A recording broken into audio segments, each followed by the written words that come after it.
oferi încă o dată șansa de a regăsi clipele ce-au fost și s-au risipit, și tot ceea ce împreună am clădit, portând mereu doar privirea ta. Realitatea nu o pot accepta. Ieri erai cu mine, azi nu mai ești. Ce s-au scris cândva au fost doar povești. Tu spuneai mereu trăiește-ți clipa, viața însă n-a putut ierta. Tu ești sus acolo printre îngeri, mi-a rămas doar amintirea ta. Vei rămâne în gândul meu, la bine și la greu, iar tot ceea ce-am făcut împreună ne va lega mereu. Vei rămâne în gândul meu, la bine și la greu, iar tot ceea ce-am făcut împreună ne va lega mereu. Astăzi cerul parcă e înnorat, totul în jurul meu îmi pare schimbat.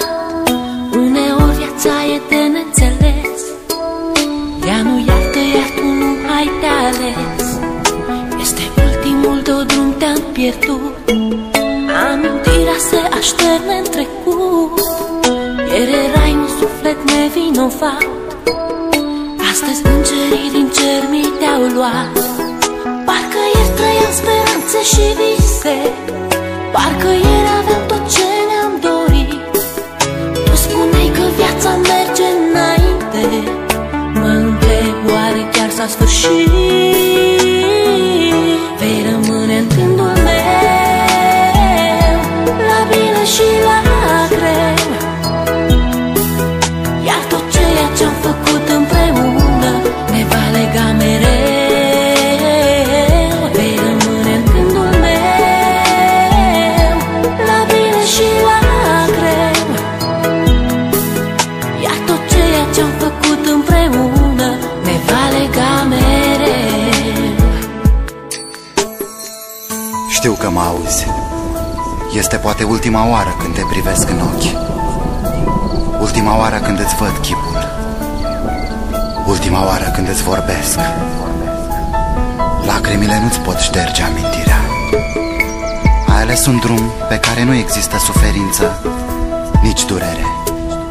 Mi-e greu să accept, însă, independent de noi, viața merge înainte. Parcă ieri trăiam speranțe și vise, parcă ieri aveam tot ce ne-am dorit. Tu spuneai că viața merge înainte, mă întreb oare chiar s-a sfârșit. Vei rămâne în gândul meu, la bine și la greu,